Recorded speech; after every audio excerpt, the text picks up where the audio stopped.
Welcome to the Rushmore Show, where it's all about your top four and nothing more. Kirk, we have made it to the end of Music March. We have gone through the decades of music, and kind of sad to see it come to an end, but what a way to end it with potentially the best decade, in my opinion, of music with the 2000s today. You can see behind me, I made a pit stop at Hot Topic back in the 2000s, you know. Nice, man. Some nostalgia there. That is old school right there. So, Kirk, what are you thinking about, first of all, Music March as a whole, but specifically what we're going to talk about and get into today, the 2000s? First off, Hot Topic was my favorite spot to get a t-shirt. 100%. 100%. Yeah, absolutely. I love where Music March is going. I have I just love this journey that we do with music. So last year going through each little piece, and then this year going through each decade. I messaged you earlier today and I was like, man, just the nostalgia, just the where it brings me, because there are a lot of bands that I'm researching or trying to, I'm like, what about this one? What about that? Oh, and I heard another one. I'm like, oh, they're one-hit wonders. So then I pull up their list. I'm like, no, they're like a 3-hit wonder. But I forgot they sung that song. And then so you're just kind of bouncing around. And this one was easy for me. I'm gonna be honest. This one was easy. We're in 2000. At this time, for this like 10-year span, I still love music, but this 10-year span, I was really kind of stuck, pigeonholed, if you will, because we've been on that word, in a certain space. And that's kind of where I'm going to be most of the day. But I love it, man. It's fun. 90s was awesome, man. I love to see the comments, and I'm excited to get our new guest on, because he's chasing down Paul.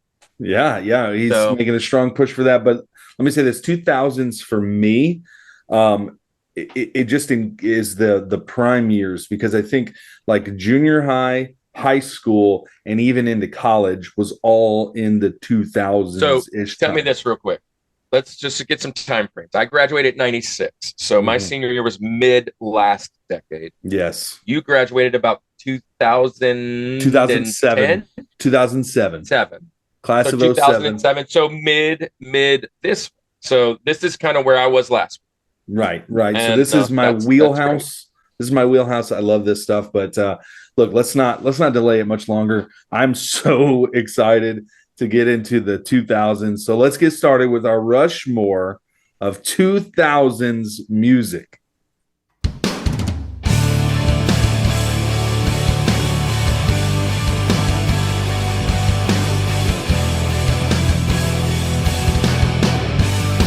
All right, Rushmore community, like we said, not wasting any time, going to get into our Rushmore today, but I am going to waste a little time because I forgot to remind you all, this weekend, Kirk, we are going to be at the St. Tammany Collectors Con, man. I am so stoked for that.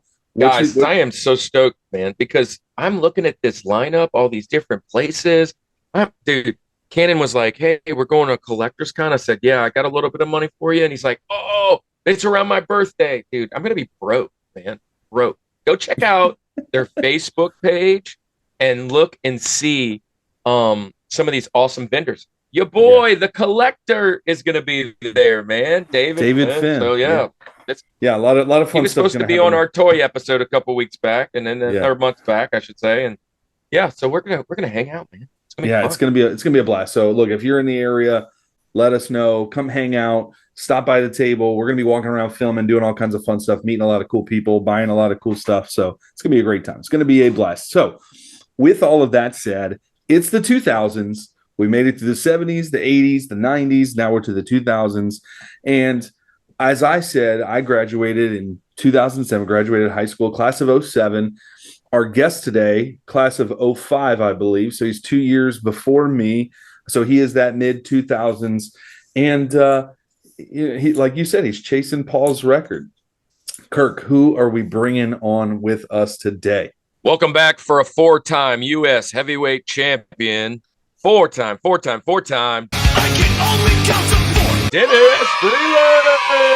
What's up, man? Welcome back to the show, Dennis. Hanging here watching these kids shred some skateboards. How do you do, fellow kids?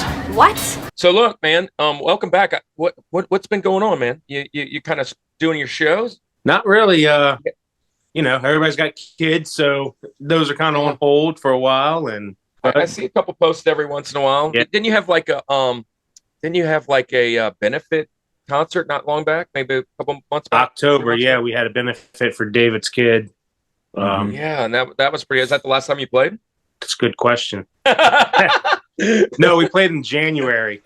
Yeah. Okay. Nice, Okay. nice. So Good everybody, dude. if you didn't know, one of the reasons we bring Dennis on, Dennis is a musician, and him and Andy actually played in the band together In the And, 2000s. now- In the 2000s. Just saying. in the 2000s. Keep that Did in you guys mind. make your own Rushmore? Did you guys make your own Rushmore? We will wait and see. Oh, jeez. Here we go. Here we go. Here we go. Oh, man. So yeah, Dennis is a vocalist, and you play a couple instruments. We talked about that over the past. Right. And then Andy obviously is a drummer. He's kind of messed around with some guitar and some vocals. They make a good band, man. So man, I'm excited for today, Dennis. Where are you going? Why 2000? Are you the same age as Andy? Is this your high school too? I'm a few years older than Andy. I'm 37. Okay. So Okay. So yeah. So you're still there though. You're still there. This is still high Right. school time. Mhm. right. I mean, David is about the same age as Andy, and he's been my best friend forever. So all my friends are around that age anyway. But yeah, I mean, the 2000s is definitely where I found my footing in music. Before that, it was all whatever my mom listened to, which was Mix 101, Mix 104.1. Nice. Nice. So it was all Backstreet Boys and stuff. Or country music. Yeah, yeah. My criteria really was I had to think of 4 bands. The top 2 came off easy that really, to me, molded my taste that to come. Mm. Mhm. Like I said, Okay. there's not a lot of like super heavy bands that I could have put in from back then. But these to me are bands that if I hadn't heard these bands first, I wouldn't have got into this other music later on. My Rosie is a band when they started 96. Their first album came out in I think 99. Then they really found their stride in the 2000s. My first pick is going to be System of a Down. Whoa. Nice pick. Yes. Nice pick. Man, I remember, so me and my dad used to go to Metairie parades, and I brought my bike there one time, and I rode down to like this record store, and there I bought their self-titled album, and I bought a Korn album, and I listened to that self-titled album like all like just on repeat constantly. Yes, And then yes. of course Toxicity came out, and that's when they really blew up. So that to me is one of their 2000s band, because that was like 2001 when Toxicity came out, and they just exploded. Mhm. Unfortunately, For sure. just a 5-album band. But to me, that's what happens. A lot of these, y'all were talking last week about like Rage Against the Machine being a political band. I see a lot of these political bands, they end up kind of disbanding, but they put out amazing music, Yeah. and then Yeah. it just goes away. But yeah, System of a Down, they just, So and it was so weird. yeah, Yes. that's so weird. Now, full disclosure, riding to the game tonight. Right before filming, I went to a ball game with my son, and I was listening to some last minute 2000s rock and some of the stuff, and System of a Down came on, and I was like, oh yeah, I'm doing this. And I said, Cannon, wait till you hear this guy start singing. He's like, "Ah, la, la, la, la." And I was like, oh, he was like, what is this? What is this? But dude, they're so fun, and they're musically. We talked about this back last year. Sometime we talked about just the bits and pieces of that band and how good they really are. It's a great band. I had them there for a Benjamin. Probably they're definitely in my top 15, right? And Right. so that's saying a lot when you hear where I'm going, because they're in a different style. They're in a different side of my charts. So they're an amazing band. I love them. They're super fun. Super fun. Dude, Toxicity is awesome. Speaking of the self-titled album, Sugar is an insane song. Yes. Like he Yes. talks about kombucha mushroom people and like what is this dude talking about? So I love this pick, System of a Down. But speaking of this band specifically, like, you know, I love that it fits your criteria well, because it's like, you know, anyone who was in a metal band or kind of in that scene, you loved System of a Down from a musician standpoint. I remember I had a CD, and maybe I've mentioned this before. When I started learning drums, somebody got me a CD, and it was like 12 tracks, like hard rock metal songs. And then it was the same 12 tracks, but they took the drum track out and it just had a metronome click to it. So it was like to learn to play that. And System of a Down was one of those. And I'm like, how is a 13-year-old kid supposed to learn what this dude's doing? Like, just with a CD. But I tried. And yeah, it's one of those ones that definitely shapes your musical taste, you know, your style, everything like that. And speaking of Hot Topic, where I'm at, full of System of a Down t-shirts back in the day, back in 2000s. Now it's like Lil Nas X t-shirts and the only Funkos. System of a Down shirt I had, I got from there. So yeah, and now it's just like anime and Funko Pops and Lil Wayne shirts.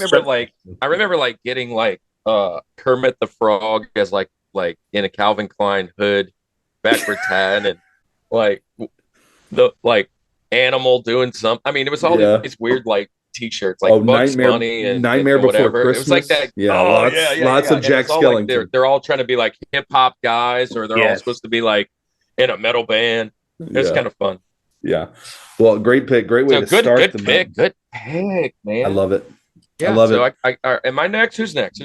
Let's go. Go ahead, Kirk. Go ahead, Kirk. Yeah. Where narrow it down for us. What's your criteria? What you thinking? All right. So out of these 4 years, this one's the easiest one. And I'll tell you why. At this time, I'm an adult. At this time, I say an adult. I am in my early 20s, not acting like an adult. But I'm spending a lot of money on video games, alcohol, and music.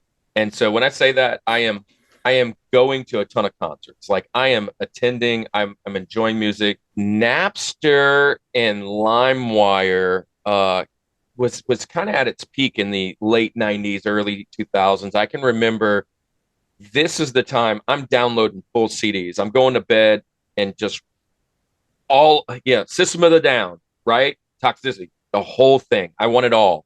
And I've have like stacks of these burned CDs. So I'm really into music at this time. And I've gone to all 4 of my bands, my groups, if you will. I've seen all of them in concert, and I would go see them again today, and I'd go see them again tomorrow. And I knew this was the easiest one.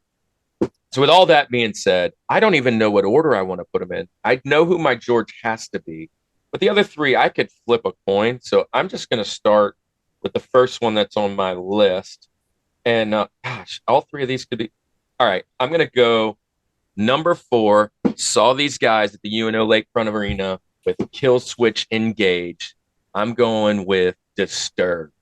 Nice. My dude, I love this band. This band is, and they're kind of nichey, but Paul messaged out today about covers. They've got amazing covers. You think he's just a metal guy, but this dude's got pipes. He can sing. I love the drums. I love the screaming niche stuff, all that stuff. And when I went and saw these guys, it was so much fun. It was one of my favorite concerts ever to be a part of, ever to see. They got their mascot, kind of like the Megadeth, they've got their guy. They're kind of political a little bit too. But I mean, that's just how it is. And I would go see them again today. I mean, like, tell me they're playing. Let's go. Let's get out there. So as far as a band, here you go. They had The Sickness in 2000. They had Belief in 2002. They had 10,000 Fists in 2005, and they had Indestructible in 2008. Down with the Sickness, Stupefy, Inside the Fire. The Sound of Silence was one of the covers. That Sound of Silence cover was insanely good. But they're banned from Chicago. They started in '94, sold a ton of records. Man, it's just a fun band. I love them. They kind of fit that mold. And I know, Andy, last thing I'll say, I know you aren't really into like the Five Finger Death Punch type guys, right? But these to me, like they all kind of fit in the same like realm of these tough guys that just sing. I would never want to see these guys in a fight, man. I would never want to like they're just mean looking dudes, bro. And you're like, man, you can sing like that? That's so crazy to me. They're not like Marilyn Manson type mean, right? They look like just tough guys, man. And I love that idea. I love it. So this is one of my favorites. So you mentioned Five Finger Death Punch, and I feel like Five Finger Death Punch is like Disturbed that you ordered from Wish.com. Like exactly. they're just that's not, what I was kind of meaning. They're not that there. good. They're not that good. Not that good. I love Disturbed. I did go see Disturbed. I saw a concert in the 2000s. It was probably 2010s, but it was Disturbed, Stone Sour, and Flyleaf. Was a great concert. Fantastic lineup. Yeah, it's a great. Nice. It doesn't get too much more 2000s than that. But I remember, we were on the floor, and when Disturbed headlined, when they had pyro that shot off, I felt it in my soul. Dude, I felt like I was cooking. Dude, I'm like, can you imagine being on stage? Look, I didn't mention this. This is one of the times I was actually on the floor and wasn't a cheapskate. Yeah, and man, it was awesome. Yeah, it was awesome. But it's a great band. For all the reasons that you mentioned, love them. Again, from a musician standpoint, really great stuff. David Draymond is a great frontman, and I remember, I don't know if you can pull it back out again, Dennis, but you used to do a pretty mean impression of David Draymond on stage doing his little. That's retired now. It's retired. Yeah. It's so, Dennis, what you think about Disturbed? Oh man, I loved that, especially that first album. The Game is one of my favorite songs. Gosh, and it's such a good song. Their cover of Shout, yes, is so good. And what's the other cover with Land of Confusion? Land of Confusion. I love that song. They also cover I Still Haven't Found What I'm Looking For. Yep. Mm-hmm, yep. Mm-hmm. Yes, they did. They're like all. I love that when you take like a kind of an 80s sound and you put it into like a 2000s rock sound and you just give it that, like, it's not necessarily a remix. It's just like a redo. It's like, look, let me take that and make this different for you. Yeah. You know, and it has like almost nothing but the lyrics are the same. I was at that Kill Switch show. That's the one. We played a Battle of the Bands to play that show, and we lost. It was what was it called? It was they had motorcycles riding and all. It was Music as a Weapon. Music as a Weapon tour. That was part 1. Music as a Weapon 1. Nice. Fun stuff. Chimera, nice. Kill Switch, Lacuna Coil. Lacuna Coil. That was the other one. Yep. Big good stuff. Awesome, man. So Andy, shock the world, buddy. Where are you going? Where are you hanging out? Do I need to get my Kleenex? I mean, what yeah. So let me just say this. Here's my criteria. I could have gone 100 different ways. I have the most Benjamins I've ever had. I think I've got 35 Benjamins that I could go with. Nice. And that encompasses, I want to say multiple genres, but I'm going to be in the rock. I'm just going to be in rock the whole time. And that's just where I was. But specifically for my Rushmore, my top 4, I thought about what are 2000s songs and bands that I'm still listening to today as if they just came out today. Like that I'm picking this above everything else that's out now. There is a soundtrack of my life that continues to this day. If I'm not listening to my kids' music in the car, which I was talking to Dennis earlier, they just got into One Direction. They're like 12 years late on that, but weird. But if I'm not listening to something that they're listening to, this is automatically where I'm going. And I'm going to pigeonhole, man. I know that's the word. That's the buzzword this month. But it's not just a phase, Mom. It's not a phase. We're gonna stay in the pop punk / emo feel for all 4 of these, and that's just where I'm gonna be. I couldn't get out of it, man. So I still listen to this stuff today. So with that said, the only spot on my top 4 that was competitive was my Rosie, was this one here. The other 3 are in there, and they're just in there. Okay. There was no real debate on those 3. This one, back and forth. But what I decided to go with, this is a band started in 1996. They went from 96 to 2011, had this couple year hiatus, joined back together in 2015 and are still currently doing some stuff. So I am going to go with my Rosie, Good Charlotte. Good Charlotte. Wow. I'm rocking with them. So here's the thing. There's a finite window of time where I was obsessed, man. I was like, I want to dye my hair green, like Benji. Like, I want to do like whatever. I was hanging out at Hot Topic probably. I want to wear all this stuff that they're doing. But it was a great mix. And Kirk, you love 80s music. It's like a mesh of like 80s synth pop kind of stuff with some of like emo pop punk feel, different things that they would do as they've progressed through their career. But Little Things, Motivation Proclamation, The Anthem, Lifestyles of the Rich and the Famous, Girls and Boys, The River. I mean, there's just really good songs that they put out that you can appreciate now looking back on, and like, man, those are just really good timeless songs. Again, it's stuff that I listened to today. I literally was pulling up to work today listening to Little Things. Like, I was just rocking out, man. Like I'm 33 years old. There's nothing to be angsty about with that, but you know what? It's not a phase, Mom. That's what I'm saying. So Good Charlotte, my number 4. This is the only spot that some of these 35 Benjamins that I'm talking about didn't quite make it because of that. But I had to be honest with my picks, and like, no shame. And I've said this before. There's the term guilty pleasure music that I get what it means, but I don't feel guilty about any kind of music that I like. So there's nothing really that I can rock out to Good Charlotte and all the rest of these picks continually. So that's my Rosie. That's where that's going to be kind of the shaping of my Rushmore today. It's a great pick, man. I immediately transported to a kind of a bad time in my life. There was a time where me and Britney were off, right? And if she watches this video, she'll probably have to slap me in the back of the head. But there was a time where I was dating a girl named Charlotte, and this band was pretty popular then, and I used to always kind of rib on it. But I remember the anthem being on Madden, right? Yeah. The anthem was on Madden, and I played the heck out of Madden at that time. And every time that song would come on, I would kind of razz her a little bit, after we got back together and whatnot. But they're a cool band. I know why you picked this, and they're an awesome band. If that was my number one genre, dude, they're definitely pop punk and all that in the 2000s. They're definitely in the top 5, 6, 7, 8, whatever. I mean, like in that top range where, so I approve this message. This is a good band. They're fun. They're fun. I really love the first album.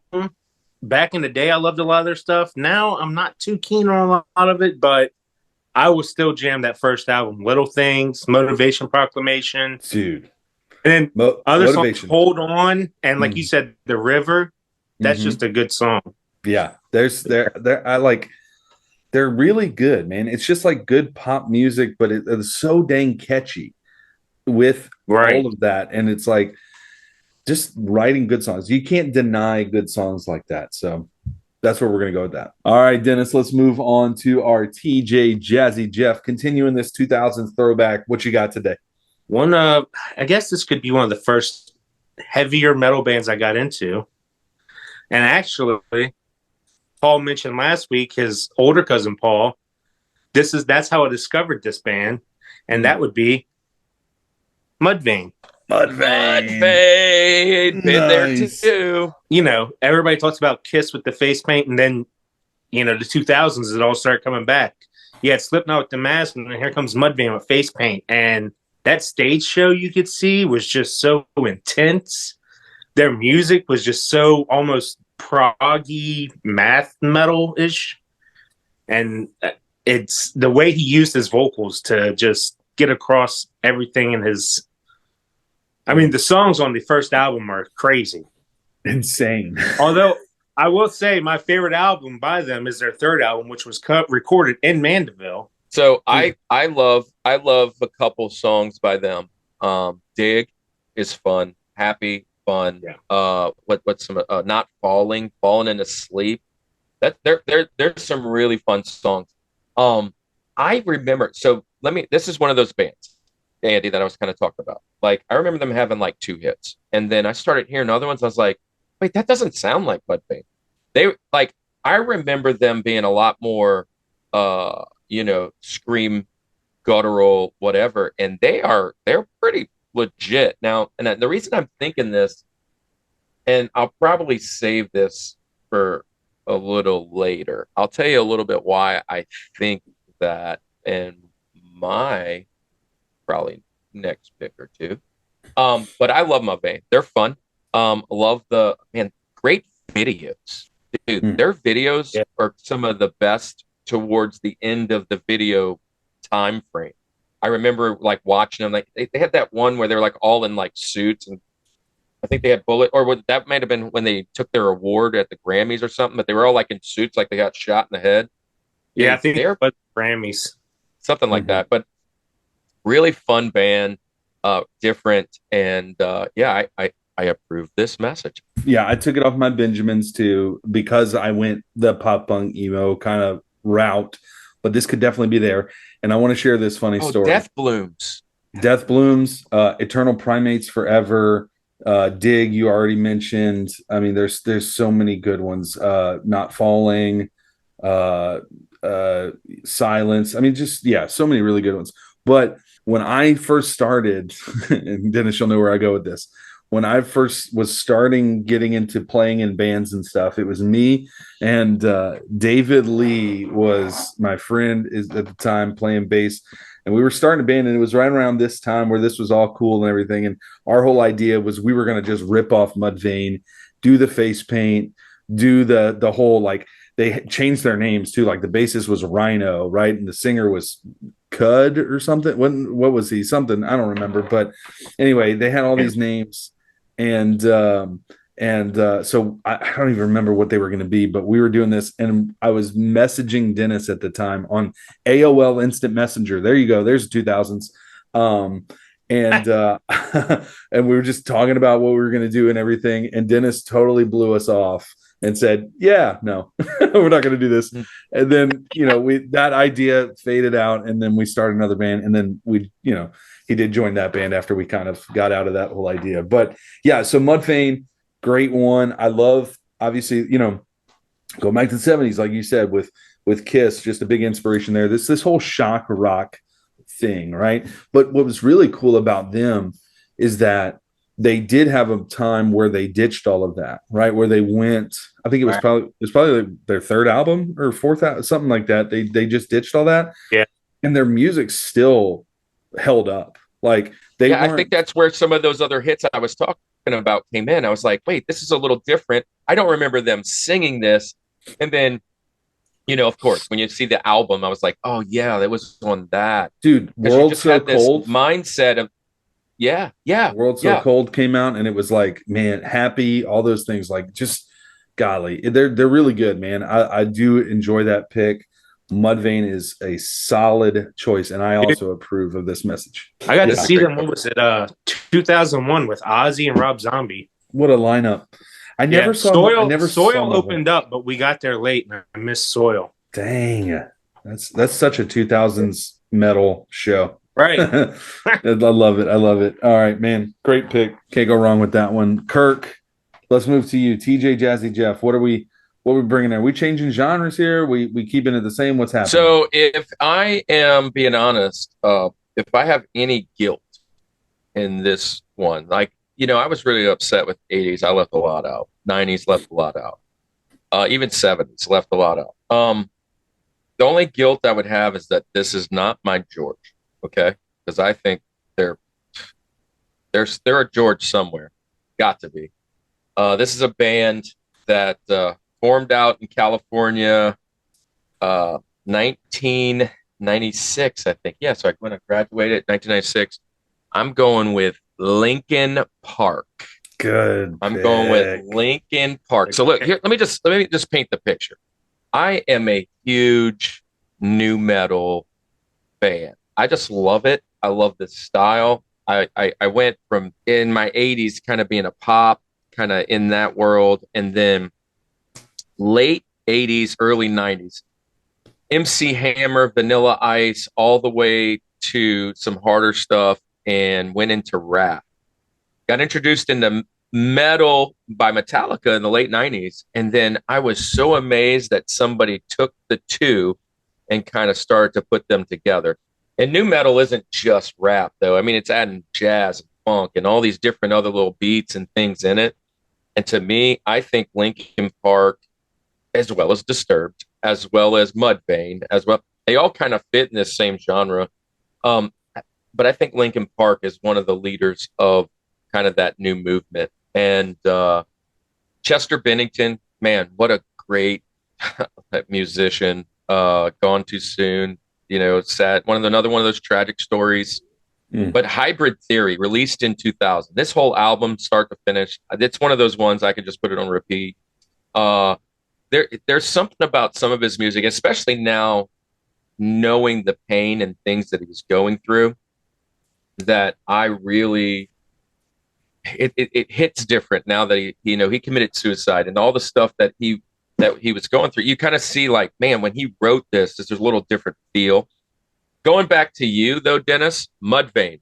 A couple years back, I went to the Mudvayne, Linkin Park, and Exhibit concert. I think I might have mentioned this in the concert episode. Project Revolution. And then my favorite part about this is Exhibit opened up, and there was a certain type of friends that showed up to this concert just for Exhibit.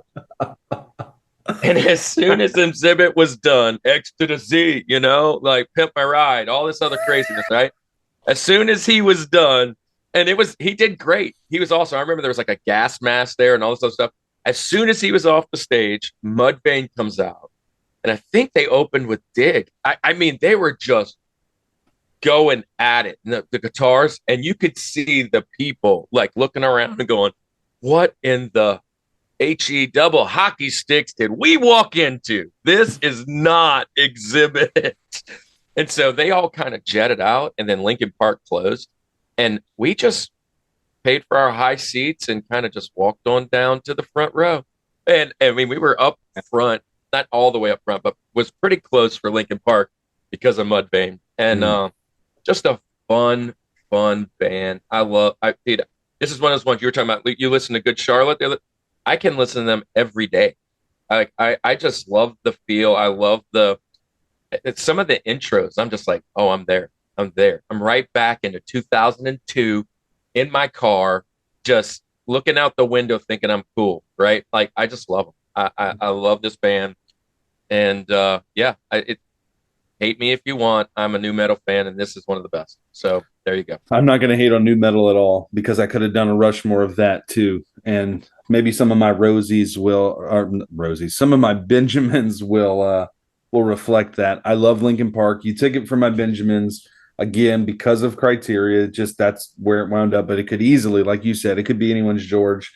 Have you seen the video? And this happened, I believe, after Chester Bennington passed, but where it's like in Sweden or something, where there's like a huge field full of musicians and they're all playing Numb by Linkin Park at the same time. That is a cool video. Dude, yes. So cool. I love that. But like you said, those songs like Numb, In the End, a lot of those ones where you hear it today and you are just taken back, and like, I'll still rap all of Mike Shinoda's verses in every one of his songs. I love. So Mike Shinoda's another thing, man. The Executioners, when the Executioners came out and Mike Shinoda was leading that, I was like, dude, I'm like so hooked. And they had like just one or two really big jams that kind of made the radio. And I was kind of listening to some more of their underground stuff because a lot of it didn't make it. But man, I was so wanting them to like explode and go to the concerts. And then they kind of like fizzled out. But yeah, Mike Shinoda is just another. Those heavy metal guys were bringing in all these DJs, right? They're bringing in this mix, and they wanted to get a little scratch going, a little guy rapping, a little this, that, and the other. And man, I was just, my eyes were open. Like, I was like, I love this. Because my rap friends didn't understand it. My metal friends didn't understand it. I'm sitting here in the middle going, I like both of it. Can't we just get along? And it was just fun. It was fun. Sorry. I love that pick. I love that pick. Dennis, what's your thoughts on Linkin Park? They're all right. Yeah. Okay, we'll keep it there. All right. We'll keep it there. I We'll like keep that. I it there. like that. They all right. TJ, Jazzy, Jeff. Dennis, I already know how you feel about this band that I'm about to mention. You might say that they're all right also. God, what bums me out is that and again, if you make the top four, that's saying a lot. And just like you, Kirk, it really can be thrown in different orders and things like that. But my TJ Jazzy Jeff started in 1999, currently still a thing. I'm going with Taking Back Sunday. Taking Back Sunday is such, dude. You can't listen to this band at a normal, acceptable volume level. It doesn't work. It's just not as good. No. You have to scream every line, and you have to do both of the vocal parts and lose your breath and like just die singing the song because it's like two guys singing it. But man, Taking Back Sunday, when I think of kind of the emo phase and everything, I love them because they were not. There was a lot of emo groups that cashed in on the craze of emo and were all about the look of emo. And look, there's some great banger hits, but a lot of those one-hit wonders, right? 2000s had a lot of that happened. And songs I'll still sing today, but Taking Back Sunday, from a musician standpoint, those songs are so perfectly written. As a vocalist, and like the lyrics that happen, he's writing poetry. Like, the dude's voice is like butter too. So I love it. But we're talking about hits. So Cute Without the E, Ghost Man on Third, Timberwolves at New Jersey, You're So Last Summer, Set Phasers to Sun, Decade Under the Influence, Photograph is Proof, Number 5 of the Bullet, Liar, Make Damn Sure. Like, and they're just so good. And they're still currently doing stuff. And if you listen to newer stuff, it's just as good, right? I mean, they're just consistent. I would say that Taking Back Sunday is one of the most consistent bands, where you'll see bands that will evolve over time. And I love evolution of bands, and I'm all for that. But somehow Taking Back Sunday has done it to where, yeah, they change and you can see the progression of what they've done, but they still hold true to those who just loved them back in like the early 2000s, right? You can still rock out just as much. I embarrass my kids by belting out Make Damn Sure. In fact, that is my ringtone for when Courtney calls me. So it always just, I just want to break you down. So, it's so good. But the videos, we talk about music videos too. 2000s was a great time for music videos. They have a lot of really good ones. They have Flava Flav is in one of their videos. They got a lot of just You're So Last Summer. Yeah. Flava Flav. I love them. I can talk about them forever. Great band, and other things that kind of spawned off of Taking Back Sunday. We talk about Stray Light Run and some different things like that too. Just really cool stuff. So I'm not going to go to Dennis for comments because I know he really likes them. I would be surprised if they don't make it, but I guess I get it because the 2000s are a lot. So Kirk, you a fan? So look, I'm gonna tell you, I'm uncultured swine a little bit on this band, only going back to 2000. This just wasn't in my ballpark. And when I started becoming friends with you, you mentioned them quite often. I'm like, who does this band he keeps talking about? Right? Years ago. And I started kind of looking them up, and oh yeah, I remember this song. And so like for me, it was one of those bands, you heard a song, you didn't know who sung it. And I just, again, that just wasn't in my radar. But they're good. They're fun. I know you love them. I had an idea that they were on your mountain. I didn't know how high you were going to put them. They were definitely a Benjamin. I knew that for sure for you, but I wasn't sure how high you were going to get them. I approve this. I mean, I know because I know who you are. This just wouldn't. Yeah, I wouldn't have this on my Benjamin. No, but, yeah, that doesn't surprise me. But they're great. They're great. I have hardly anything to say because I don't know much even about the band itself. I do know some of the songs. So yeah, it's fun band. Dennis, do you want to talk? Yeah, actually, because of my criteria, they're not on my Rushmore. Oh, I'm glad I got them in there. They're like, period, my favorite band, like ever.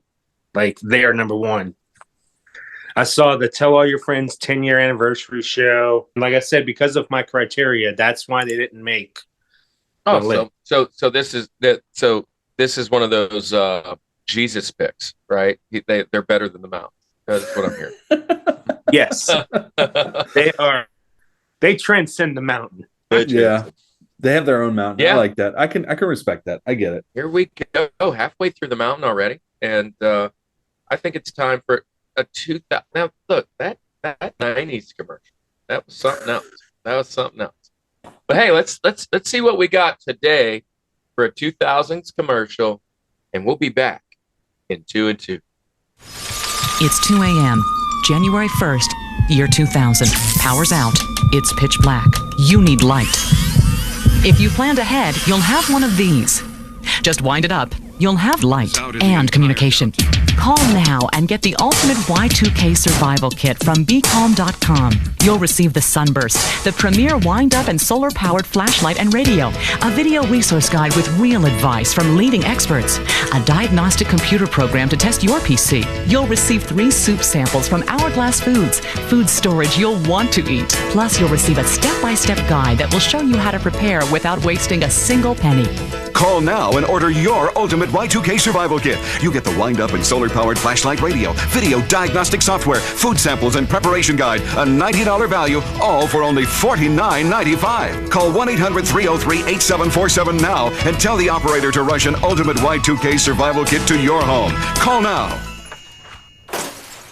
You son of a biscuit-eating bulldog. What the French Did you toast? think I wouldn't find out about your little doo-doo head cootie queen? Who are you calling a cootie queen, you lint liquor? Pickle you, kumquat! You're overreacting. No, Bill, overreacting was when I put your convertible into a wood chipper. Stinky McStink face. You Hoboken. Fabulous. New Orbit Raspberry Mint cleans another dirty mouth. For a good, clean feeling, no matter what. Welcome back to the Rushmore Show. What a great break. And now it's time to finish the second half of our mountain. 2000s. We're going to land March right here.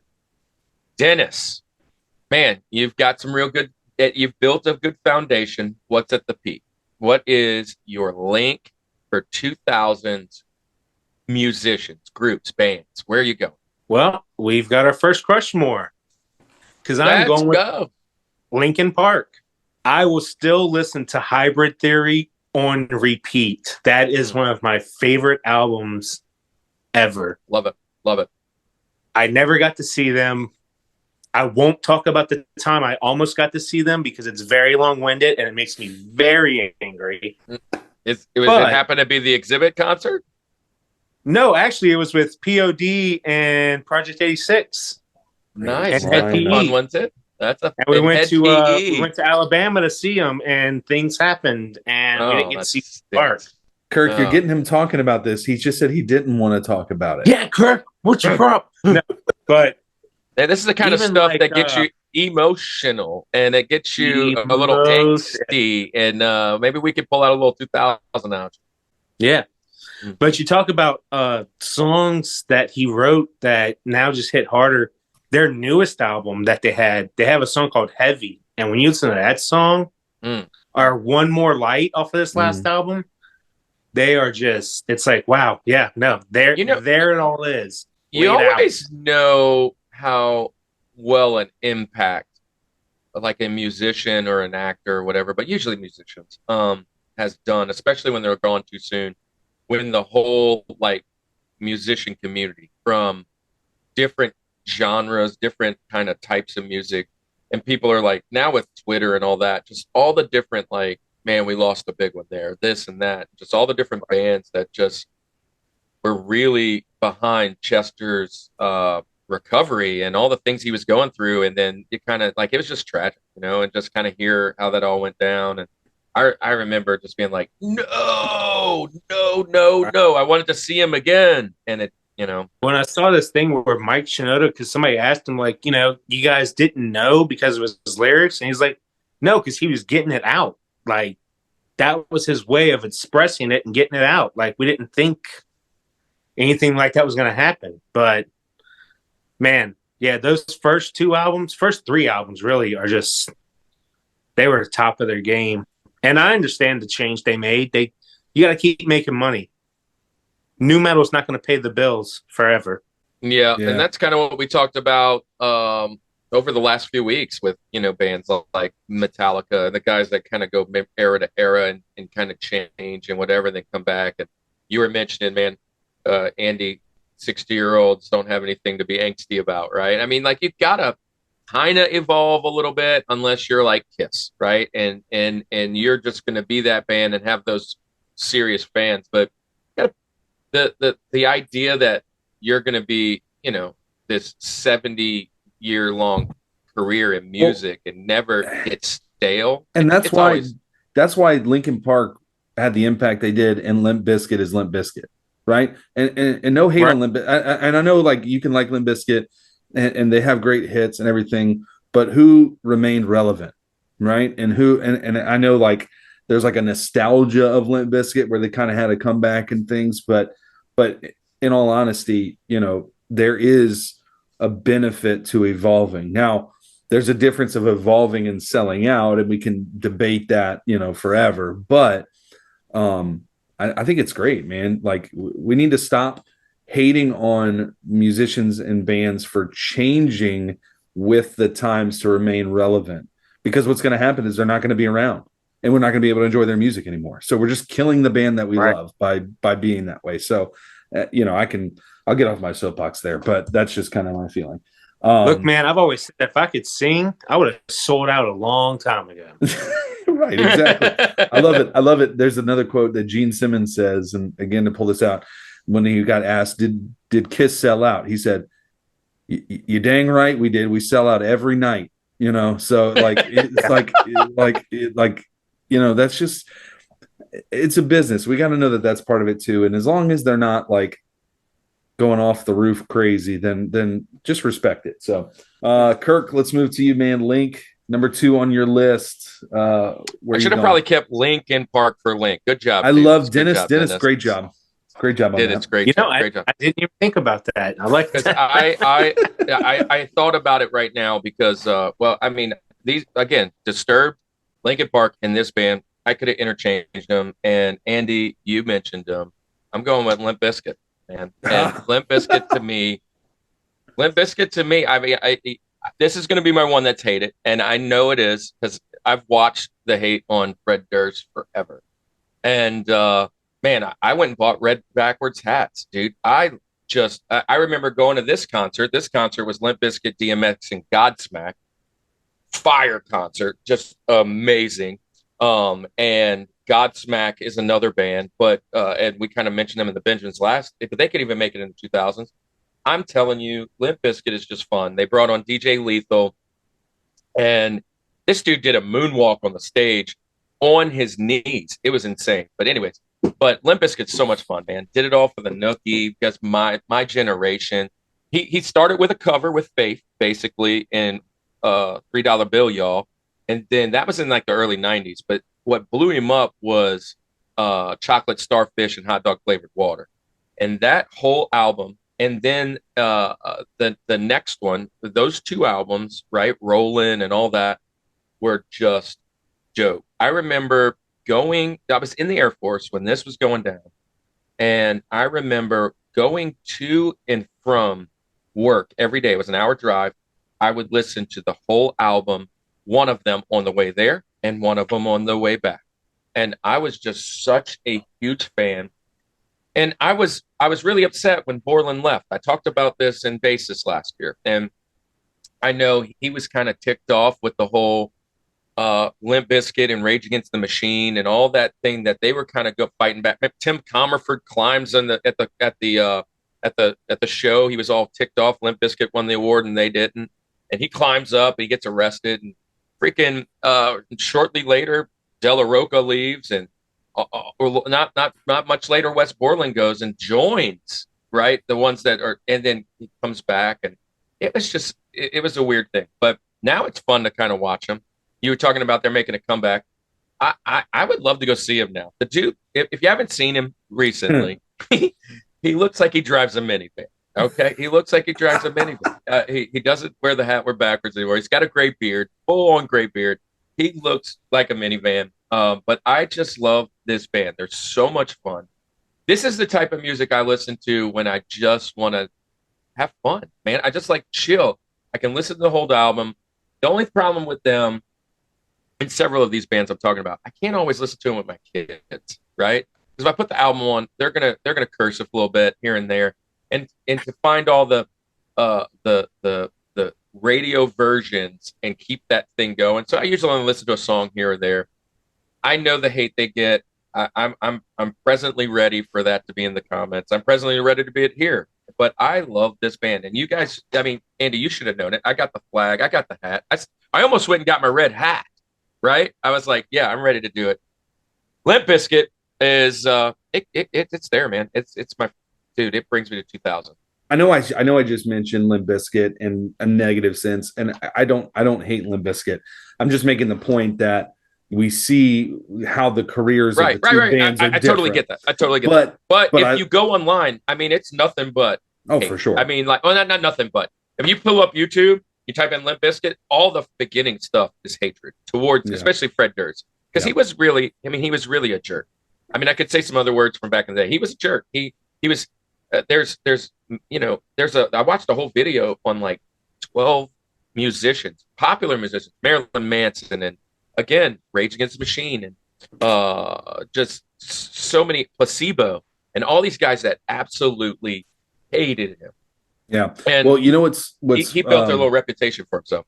What's funny is we're talking about, there's a common thread that kind of works its way through this, and we're talking about covers, and a lot of 2000s bands did that.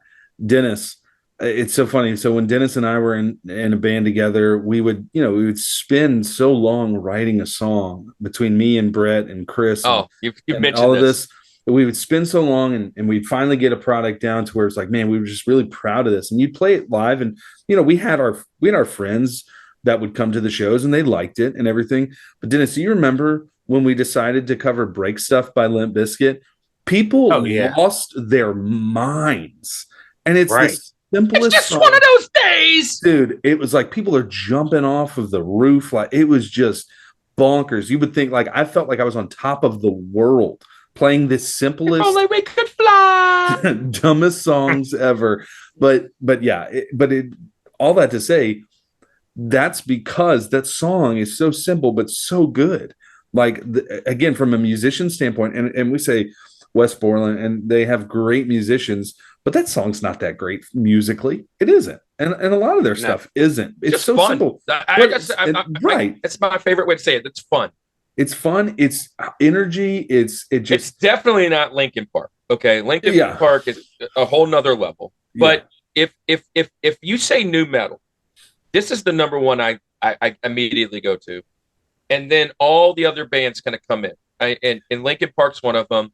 There's going to be maybe a few in my Benjamins that are coming up that, unless they're mentioned, that are other ones. But they to me, it was that whole scene, and they nailed it. Yeah. I mean, and again, they were pretty much sellouts. That's why one of West left, and he went to a band and then that band was terrible. I mean, they weren't terrible. They were better musically, but they didn't do anything. Like, nobody ever heard of him. He didn't want to put anything out. He was on that whole trip where it's like, I don't want to be a sellout. But I'm like, you're the one dude that face paints, and like you are the guy, right? Yeah. And so, anyway.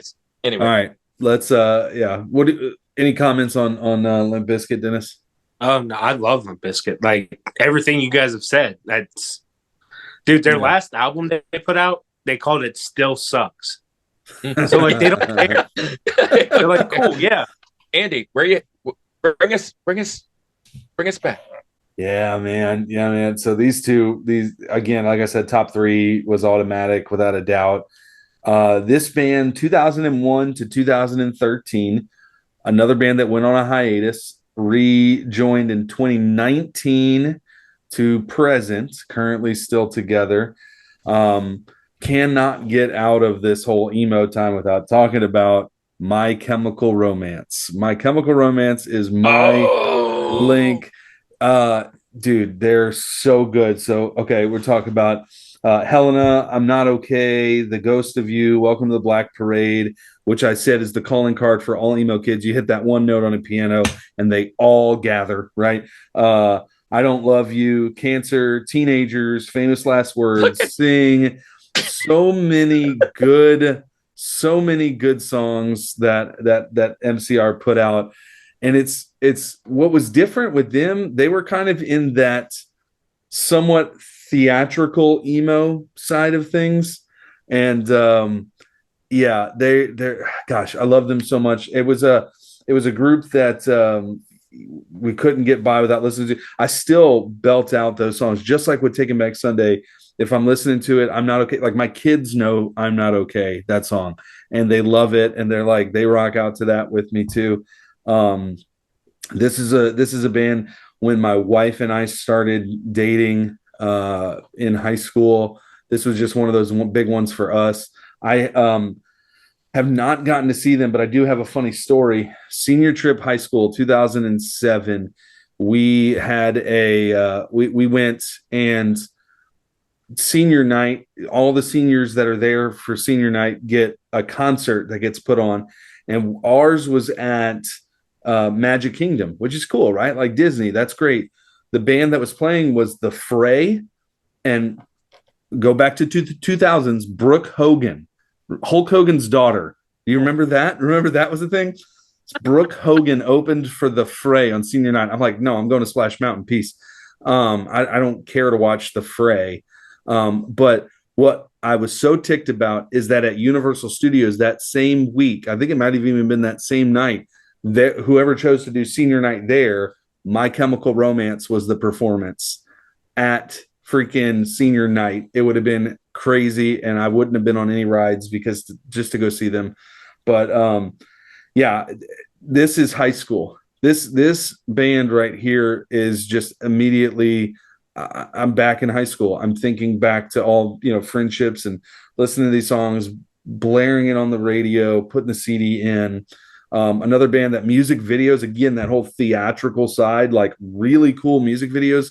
I'm Not Okay is a funny one, but it's like a trailer for like a high school movie that's happening. But talk about the Black Parade, the whole like theme of that album and how it carries through. Famous Last Words is one of my favorite songs ever. If you listen to Teenagers and don't almost lose your voice singing it, you don't have a soul. So My Chemical Romance for sure. My Link, just a great band. I love them. I am only shocked that this isn't your George, because I was like, oh, it's gonna be his George, and which kind of narrows down a few other things potentially that I've made me thinking of because I've heard you talk, and I might be wrong, but here's the deal. I love this band, and when I think that pop punk that you were talking about, right, Good Charlotte, this is the band that immediately comes to mind. This is the Limp Bizkit to new metal. This is to that genre for me, and not because they're whatever. When you're like, hey, tell me what that band is. Oh, My Chemical Romance, and then everybody goes in from there, and then you just kind of put them all and file them in order. This band was so fun, man. I know a lot more of this than all the other ones you've probably mentioned. I've listened to them several times. I think I had probably well, I don't remember the name of the album, but I had the one that had the Black Parade on it. I had that album because I loved that song so much. And you put this on your intro in the first episode. Yeah. We're going all the way back to episode 1, which then allows me to go, yeah, they're going to be there. So great pick. I'm not surprised. And everybody out there, Rushmore Show, now you know who Andy is, and you're kind of seeing who I am. So yeah, welcome to the show. I didn't love them so much back then. Like I took Elena and Erica to see him at House of Blues with Billy Talent, and I left like halfway through the show. But I'm talking about your senior trip. Erica tells a story all the time that she was walking with Courtney and a couple of people, and they walked right by My Chemical Romance. Yes. And Erica was like, who are these people? And she's like, oh, wait, my sister has them all over my bedroom. That's who that is. That's My Chemical Romance. Yeah. Now I love them. I don't know if it's going to show up. This Black Parade. Oh, dude, that is so that's sweet. sick. Andy, while you were talking about your My Chemical Romance, I just kind of like giggled out loud. I was like, whatever, because I looked up and I saw Dennis walking in the background to get that figure, and it looked like he was going to get on that half pipe back there. I was like, what is happening here? He's going to get on the half pipe. Let's go drop in and hit a couple. I just started laughing. I was like, oh, this is awesome. And then he comes back with, dude, that's legit cool. That's legit cool right there. Bam. So that's a good band, man. All right, Dennis, it is time for the George. We're at the end. We're landing Music March. Where are we going to finish? The George started in 92, I read, which is wild. They released albums in 95 and 97, but their big album didn't release till 99, and that's when they start to hit their stride into the 2000s. And we're going to go with Blink-182. I knew it. I knew it. Great pick. Good. You talk about the sound of my teenage years. Dude, I think me, Paul, and David listened to Blink-182 like almost every time we hung out. Not to mention me just listening to them at home. And they're still going. Well, I say still going. They had hiatus where they all kind of went their different ways. And then Matt Skiba from Alkaline Trio came in, but now they're back together. And Travis Barker was on my Rushmore of drummers last year. So I love that pick, man. So I might have mentioned this in when you brought the drummers up, to be honest, and like when all that was going down. But I remember reading that the boom box that's on his stomach, the reason he got that, and he said that it sings to him all the time. Like he's just constantly listening to music. I don't remember where I got that, but Travis Barker is phenomenal, and the whole band is fun. I've spent many a day listening to Blink-182, and it's just one of those bands that never gets old. They're not ones that it's not a love-hate relationship. To me, it's like they're just you put that on at a party, you put that on in mixed company, and everybody's like, oh, this is a fun song. Like they're a cool band. I dig it, and man, I definitely approve this message. And I kind of had a feeling that this band was showing up between the two of you because of our conversations back last March. So, man, I'm all good for that. I'm all good for that. They were on my Benjamins, and they are off my Benjamins. So that's like 3 that have been taken off. But yeah, okay. Yeah, you take them from my Benjamins too. Yeah, they're such a great band. I mean, there's really not much else you can say about it. They are probably the number one pop punk type band. If you're going to look at like the goats of, the best of the best to ever do it, they're going to be that. They're another band though, which is interesting, that they've evolved quite a bit too. Yes. But not just like they had a sound forever and then now they've changed. Every album has been different.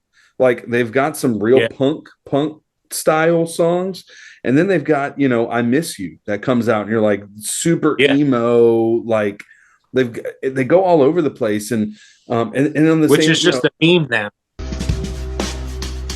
Where are you? I'm over here. It's funny, and I wouldn't even classify them as an emo band, but that is one of the defining emo songs of all time, is that song there. So I love it. Their new stuff is very different. When Tom went and did Angels and Airwaves, that was a totally different synth kind of pop punk.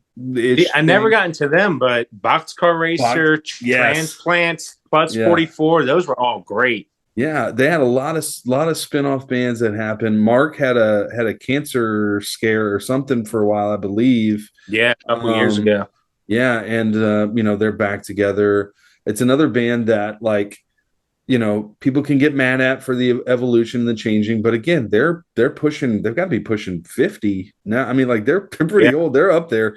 And what are you really going to be singing about meeting a girl at the rock show, like writing lyrics like that? It's creepy now. It's creepy. Yeah, don't do that. Don't do that. Those shows are after 8:30 p.m. They're in bed. So no. I love I just want to say this. Like we've mentioned, it's already come up like 5 or 6 times. But like, where does a fan get the right to like order these guys to do what you want just because you bought their album, right? I like, these guys are putting out music, and look, as pastors, we kind of talk about this, kind of bridge the gap a little bit. But as pastors, a lot of times you'll hear pastors get kind of hated on by, oh, you didn't preach the right stuff, you didn't say the right things, you didn't do the right thing, and then, oh, I'm leaving your church, right? And so, if you're a fan, if you're a fan of music, you're a fan of sports, you're a fan of whatever, be a fan. I mean, like, literally enjoy, tell your kids about it. You don't have to like every song, but like, man, these keyboard jockeys and just like, oh my God, I have a voice and I'm going to tell you the world about how I hate all these bands now. And I'm like, dude, shh, they don't care. They're not reading your tweet. They don't give a darn. They're going to the bank. They're looking at all these nice gold and platinum albums that are up on their wall. And they're enjoying their family, and they're like, "Yeah, we're rockers. You're jealous. You're whatever." I just don't get it. I don't get it. Here's the thing with rock fans, every subgenre, down to metal, punk, everything. It's a darned if you do, darned if you don't.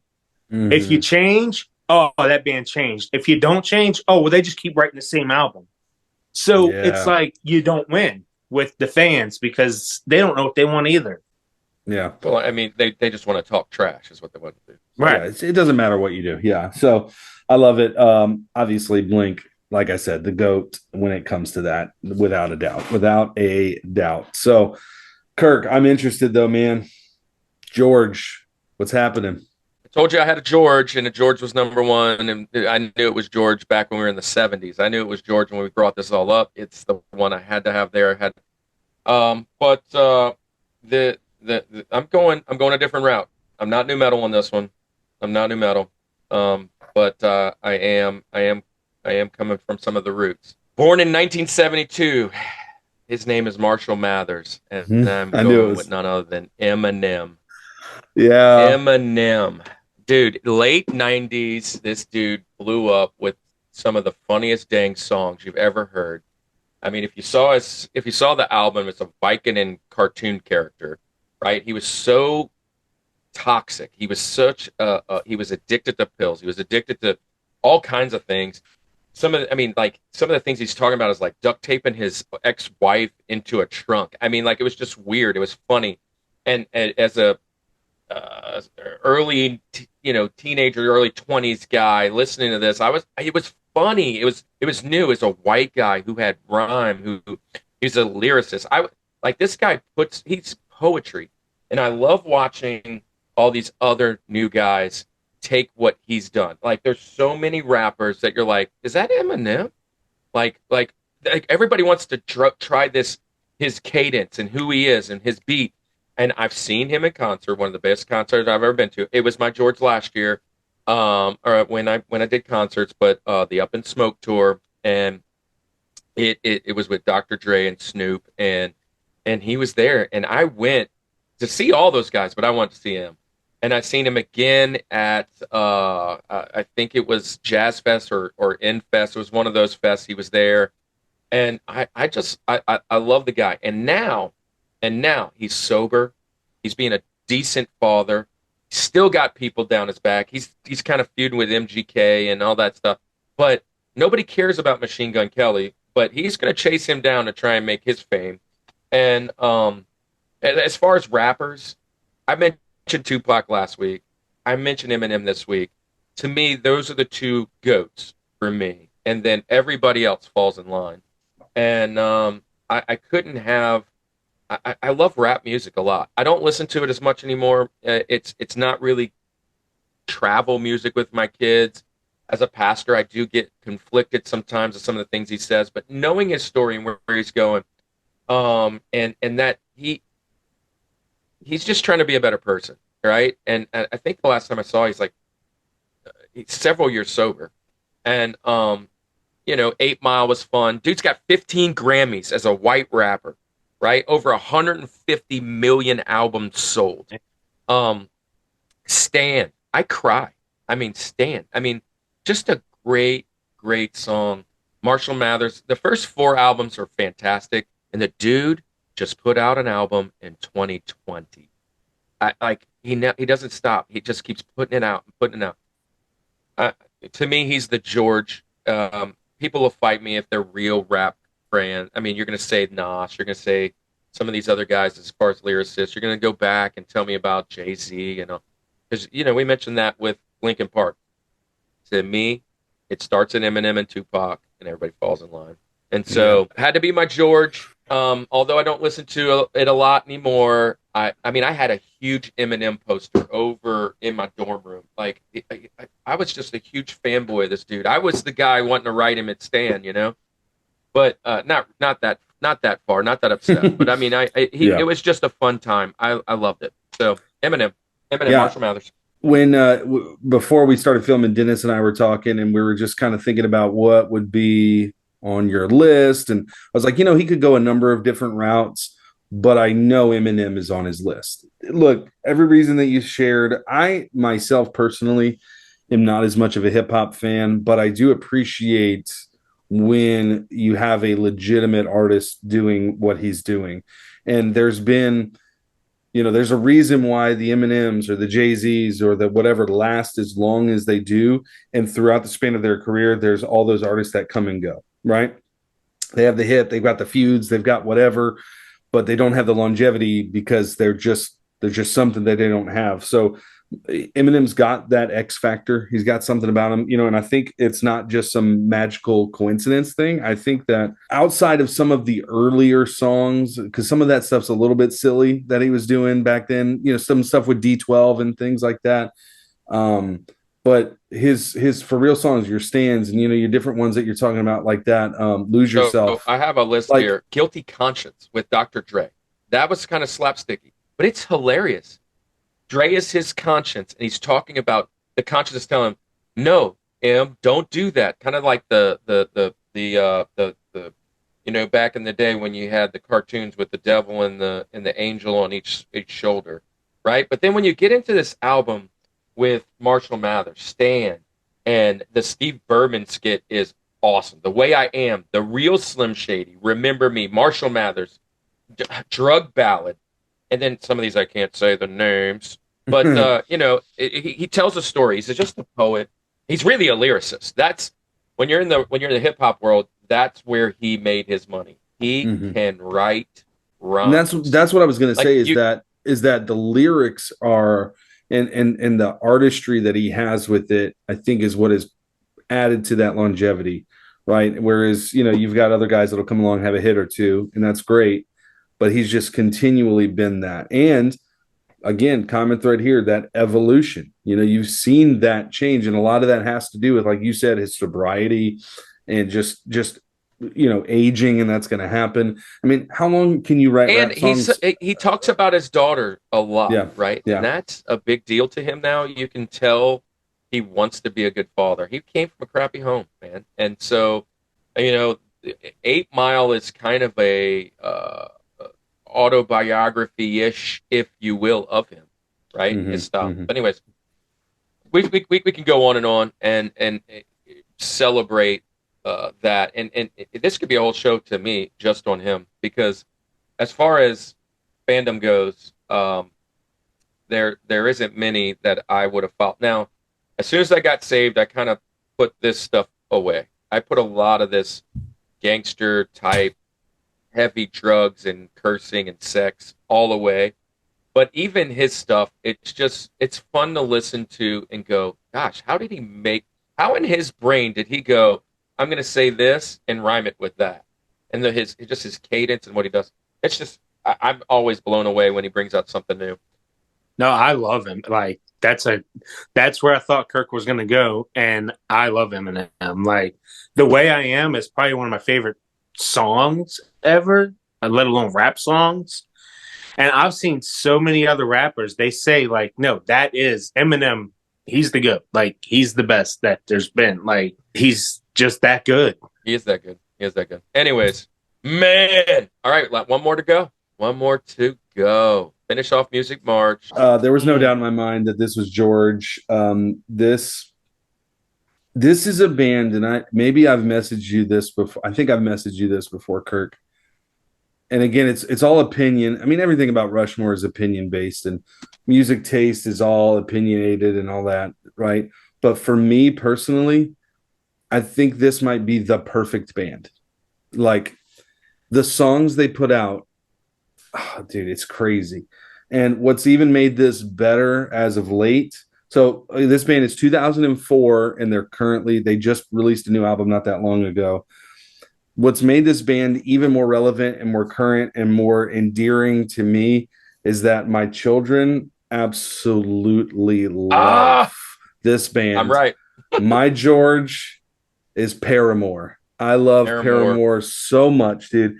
So this is the longest list of songs that I've ever provided during Music March. So buckle up. But I will tell you beforehand, part of it I'm going to cheat because, again, we're talking 2000s, which technically would be the year 2000 to the year 2009, right? They've had some albums that have been released, obviously still as a present band, that have been released since then. I'm still going to mention those. To me, the 2000s blend with the 2010s way more than the 70s and 80s blend, the 80s and 90s blend, and the 90s to the 2000s. It's just been a blend. But here you go. Here's the list, okay? And maybe you know these songs, maybe you don't. Maybe you probably know some of them. But for me, I love them. All We Know, Pressure, Emergency, Brighter, Here We Go Again, Conspiracy, My Heart. For a pessimist, I'm pretty optimistic. That's what you get. Hallelujah. Misery Business, Crush, Crush, Crush. Ignorance, Playing God. Brick by Boring Brick, The Only Exception, All I Wanted, Decode. Okay, and now I'm going to start cheating. Now, Daydreaming, Ain't It Fun, Still Into You, Ankle Biters, Hard Times, Rose Colored Boy, Fake Happy, Caught in the Middle, This Is Why. Listen, this band, my kids love it, and what's really cool is that I'll have to, in a few months, send a video or post a video or something. We're actually taking my daughters to their first big concert. We're taking them to see Paramore. Very excited about that. They love Paramore, and it couldn't make me more happy. This is a band that, okay, a broken record, I'm sounding like it, but we're talking about evolution. A lot of people have hated on them post like 2010s because what they have done, the risks that they've taken with music. You know, they released an album that was essentially an album from the 80s, right? Called After Laughter. They released that in 2017. The newest one they just released this year, This Is Why, is totally different, right? It's very alt rock, kind of has some 90s, almost like Garbage, you know, the band, which is the worst band ever. Great band name, but they've done it. But they have they kind of take some of that. So they've taken a lot of chances. They've done a lot of different things. But a band that started out, this group got together, and one of the things that I really love about it, they formed when they were in junior high school. And it just makes me think about like being in a band, like when I was young at that age and wanting to pursue this career in music and everything, and just not giving up on your dream. And I know all these bands have a similar story, but you know, Haley Williams, born and raised here, Mississippi, not too far from us. They're a band that's based out of Nashville. This is a Nashville group, guys. Nashville, Tennessee. And it's not a country band. You would think country, but this band is great. And the fact that they've put out so many albums, and they're like my age, you know, and it's so cool to see. I love the evolution. I love everything that they've done. Like I said, perfect band. If I belt out Taking Back Sunday and My Chemical Romance, I belt out Paramore even more. We're listening to it all the time at my house, and I can't look. Here's the other thing. I've seen this band live. We went and saw them at the Sanger Theater a couple years ago. Put on a crazy good show. Amazing high energy. Haley Williams is dancing on stage and just going crazy.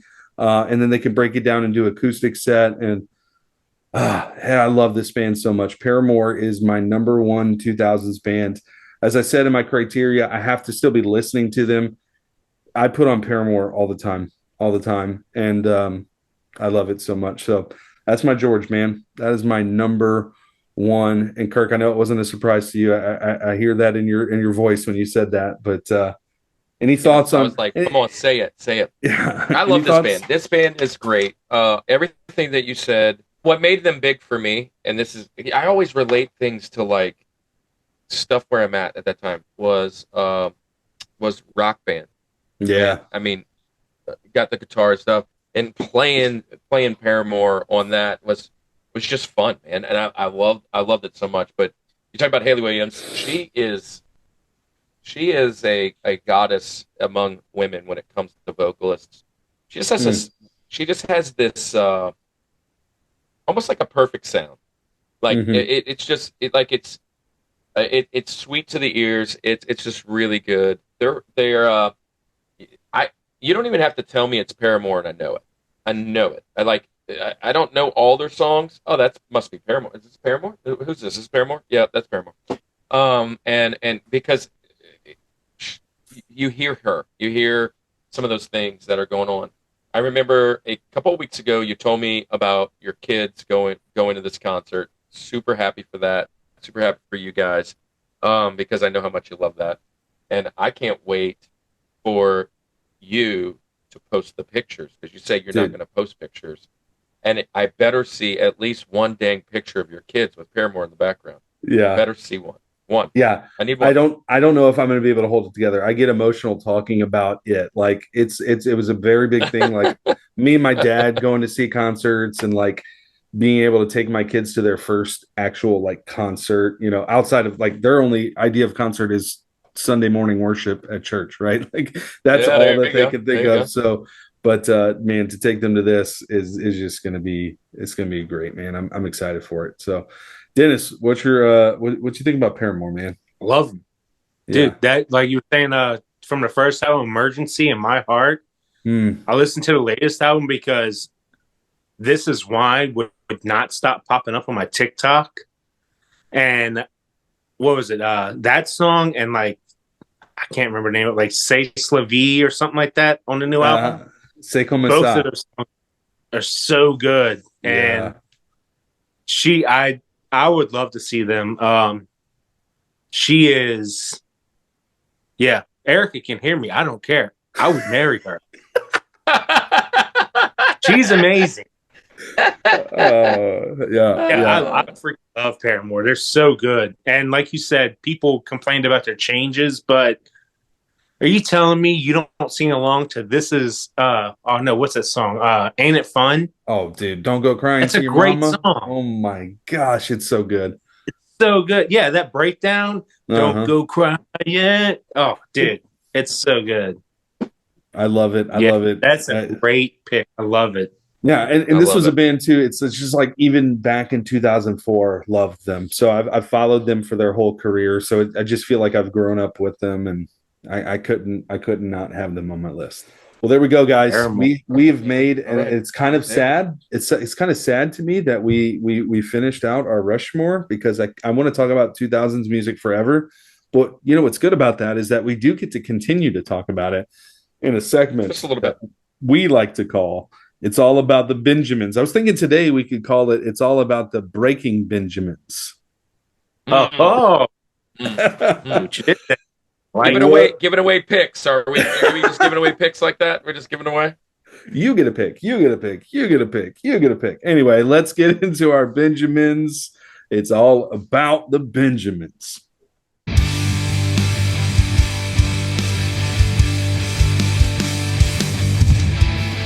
All right, guys, it's time for It's All About the Benjamins.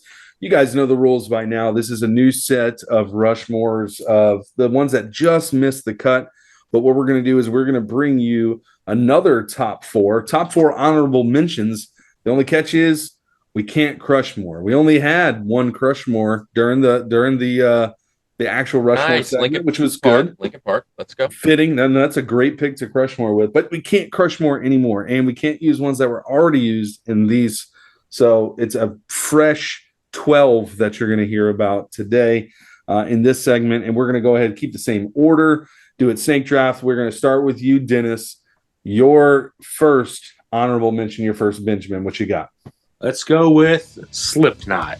Ah, dang it. Okay, yeah. I knew that had to happen. You brought out Mudvayne, gonna bring out Slipknot. Great pick. Kirk, where are you going? Yep, I'm going with our title band, Breaking Benjamin. Breaking Benjamin, good deal. Yeah, I knew I was going to give that away. In fact, last year for Music March, I've been to them twice too. Yep, we did. Music March, we used them for that. My first concert was Breaking Benjamin, 2003 CPR Fest. They played CPR Fest. Yep, that's one of the times I saw them. Yeah. All right. So back to back here. Back to back here. I'm going to go right off the bat. I'm going to change up the genre a little bit. I went pop punk emo for mine. I'm going to give you a little bit more taste of what I like. My first one that just missed the cut.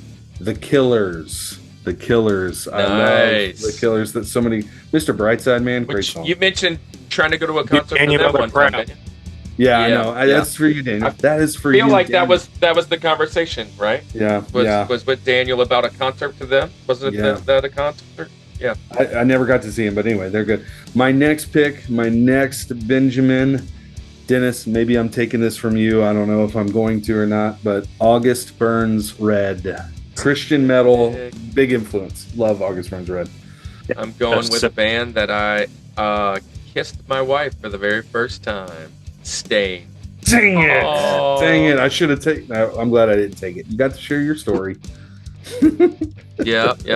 At the concert, during It's Been a While, the little dance out the field. But Dennis, you're up. You're up twice, man. Yep. This first one that was mentioned last week, I saw them in 2004 with Metallica. Godsmack. Nice. Yeah, and I had them last week on the Benjamins. Love this pick. Saw them with saw them with Limp Bizkit. This band is phenomenal. Bro. Yes. And I can't mention any more about that Sully dueling when he showed up and started doing the dueling drums. What? Yeah. That was so nuts. My first favorite band ever. Nice. And then my next one, we're going back into the pop punk with the Numbers and Sum 41. Good. Yes. Oh, good pick.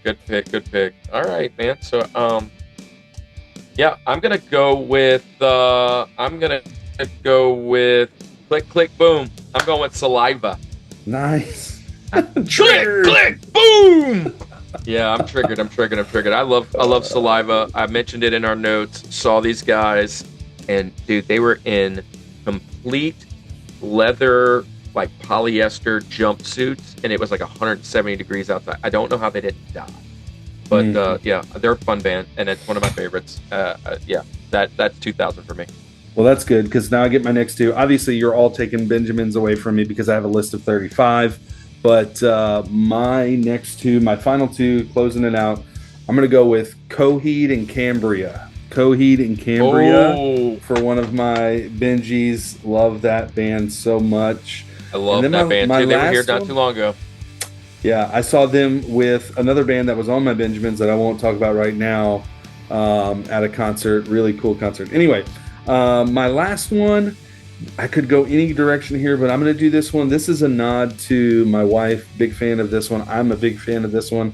When we first started dating in high school, this was a big band during that time, and I really want to see this band live. I'm going with Incubus. Me too. Incubus. Dude, I literally just looked them up to go, I wonder when Incubus came out. And I was like, I'm not going to take them because I'm hoping you take them. So you took Incubus, I took Stain. There you go. All right, so man, it's one of three. I got 7 right here. I'm gonna go a different. I'm gonna go a different route. I'm gonna go with Perfect Circle. Wow, I did not see that coming. That is good. Nice. I'm gonna go with the perfect. I had some more that were still in that new metal punk. And I just wanted a little bit of. When you said Incubus, the first band that came to my mind was Perfect Circle. Like that would be the perfect concert. I don't know why. Just similar time frame. I remember listening to them similar time. Anyways, Dennis, finish us off, buddy. Finish us off with South Africa's own Seether. Nice. Seether. I love that, man. I love that. Wow. Great pick. There we go. That was a quick quick run through of our Benjamins, but we got some good ones. There's about and dude, I've got thousands more. Thousands. Yeah, I mean, there's so many good bands. So many good bands. 0, 90. Yeah. There you go. Do you see this? Do you see this? Do you see this? It's crazy, man. It's not even. Yeah. Anyway, so man, great job. Look, thank you, Dennis, for joining us today. 4th time on here. You can now officially rank your Rushmore of your own appearances on our episode on the episodes. It's really good. I would say this is a strong for George. That's just my own call because it's the 2000s. Sitcoms was a great one too. But thank you for being here today, man. Look, Rushmore community. Send a message out real quick. Yeah. Paul Teagarden. Oh. Coming for you, buddy. Coming for you. Rushmore community, I want to know in the comments. This is the comment of the week. What is your 2000s? What is your Rushmore of 2000s bands, musicians, artists? Let us know. Let us know. What did we miss? We all know what we missed. I've got 50 more that I can tell you right now, but we just can't do it, right? So many that I'm dying to talk about. Let us know. What do you think of when you think of the 2000s? Also, have some fun in the comments. We've been kind of talking about like AOL Instant Messenger. We've been talking about Hot Topic. What are the things that you were doing in the 2000s? I know almost everybody, other than Kirk, probably your students who are downloading fans music on here, were not around in the 2000s, but most of the people who are here following us, subscribed, were in the 2000s. Let us know, what was a typical day in the 2000s? All that in the comments. It's just going to be a blast. Kirk, what you got to say? Yeah, I just want to let you guys know we are done with March. We're moving into April. There's a couple really awesome things about April. One, last year we did baseball, and this year we're going to try a little something different. March Madness is happening right now. The brackets are getting busted all over. We're going to do basketball, and our first episode starting next week is going to be bringing on another guy who's chasing Dennis down for his 3rd shot. Thomas Johnson will be back to tell us all about college basketball players. And then, if it works out correctly, we'll bring another guy on for his 3rd time and probably Thomas's 4th time, going back-to-back jacks to try and finally nail out the real conversation. Who's better, Michael Jordan or LeBron James? It's LeJon Brames. That's what I said. Yeah. Get it right. I know. We are really going for the GOAT pick, right? We're going to go pick out our 4 GOATs, and we're going to see where it goes. Omari and Thomas can duke it out on the stage. And then we're going to finish off with basketball movies and our favorite, and more of basketball. So that's what we're going to do April.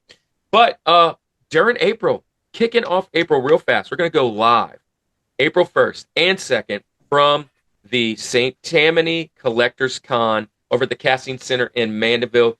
Come and see what we got. We're trying to get our shirts ready for there. We're going to have hopefully some good giveaways, but we're going to go live and do Rushmores while we shop with all our geeky friends. Come out and see us.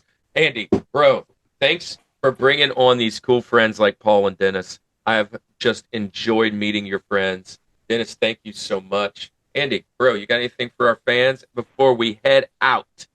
Well, thank you for hanging out today. But as you can tell, the gates closed at Hot Topic, and I got to try to bust down the door to try to find some Jack Skellington wristbands or something. I don't know. Trip pants?